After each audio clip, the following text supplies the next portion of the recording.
Assalaamu calaykum waraxmatullaahi wabarakaatu. Maanta Hooyo's Dishes waxaan idin soo gudbinaynaa ama idin tusinaynaa sida loo sameeyo macaroni and cheese. Hadda biyihii aan karkarsanay oo 2 litir iyo bar ah, waxaan ku daranaynaa 1 qaando oo saliid ah iyo 2 qaando oo cusbo ah. waxaan diyaarsanaa hadda macaronidii oo 2 koob ah. kadibna macaroniga waxaan karkarinaynaa 5 daqiiqo ama 7 daqiiqo. intaas ka badan ma karkarinayno because ovenkan ku karinaynaa. haddana waxaan shiishiidanayay cheddar cheese waa 2 koob. mid shiishiidanna waa soo gadan kartaa oo diyaar ah. haddana subagii oo 1/3 ah oo koobkiyo 3 meel loo qeybiyay 1 ayaan sarfiyada ku shubanay. nus oo koob oo basal ahna waan ku shiilaynaa. haddana basashiyaan shiilaynaa. basashi markay noo shiilanto kadib waxaan ku daranaynaa alaabtii kaleete oo ugu talagalnay inaan ku darno oo ka mid ah nus qaando oo cusbo ah iyo nus qaando oo filfil ah saa ujeediin iyo paprikada af Soomaali wax lagu yiraahdo ma naqaano, laakiin waa iska dhaafi kartiin haddii xataa aadan haysanin, wax dhib ma laha insha Allah. haddana burkiyaan ku daranaa oo 3 qaando oo bur ah. burka waxaan ku shiilaynaa subaga si ay kuskus u noqonin. markii burka saliida iyo ama subaga lagu shiilo badanaa waxa waaye ma noqonayso kuskus, mana laga arkayo baastada hadhow. baastadana waxay isku dhejin burka baastada isku dhejisaa. marka saas daraadeedan burka qasab waa inaan ku darano baastada. haddana waxaan ku daranaynaa caanihii oo 2 koob iyo 1/4 ah. the quarter waa markii halkii koob loo dhigo 4 hal lagu daraa. waa 2 koob iyo 1/4 oo caano ah. wax yaraan daboolaa si ay u karkarto. haddana waxaan sii diyaarsanaa rooti shiishiidan oo kor looga shubaayo. waa 2 qaando oo subag ah iyo nus koob oo rooti shiishiidan.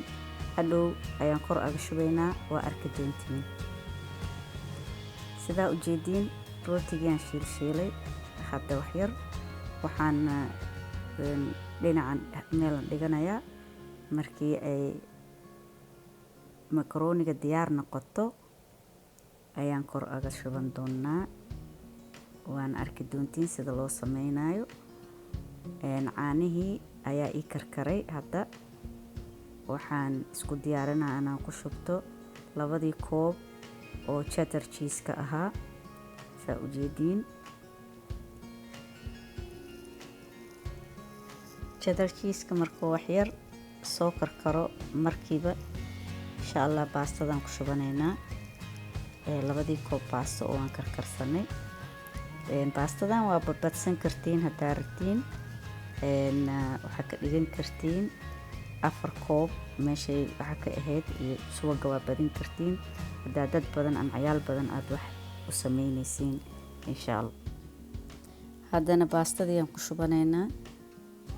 waa noo karkartay cheese-kii iyo caanihii. kadibna waxaan ku shubanaynaa baaquligii aan diyaarsaday oo aan mariyay subag yar. isla markii hadda waan ka qaadayaa saa ujeediin. wax yar waxaad u malaysaa inay badbaday markaas ovenkan ku sii karinaynaa mar labaad. oo baaquligii aan diyaarsaday aan ku shubtay. hadda saa ujeediin waxaan isku diyaarinaynaa inaan ovenka gelino baastada. haddana waxaan ku shubaa sidaa u jeedin waxaan ku shubayaa rootigii shiishidnaay ee aan diyaarsaday.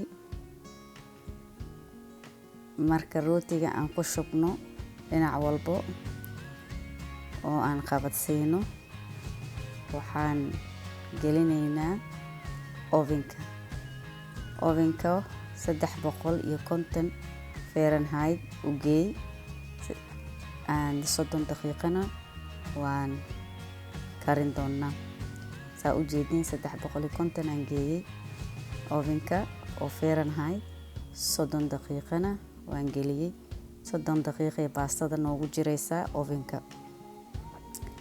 haddana waxaan idin tusinaa markii ovenka aan ka soo bixinayo waa kaasaa ovenka wax yar way badbaday. waa 30 daqiiqo way dhamaatay.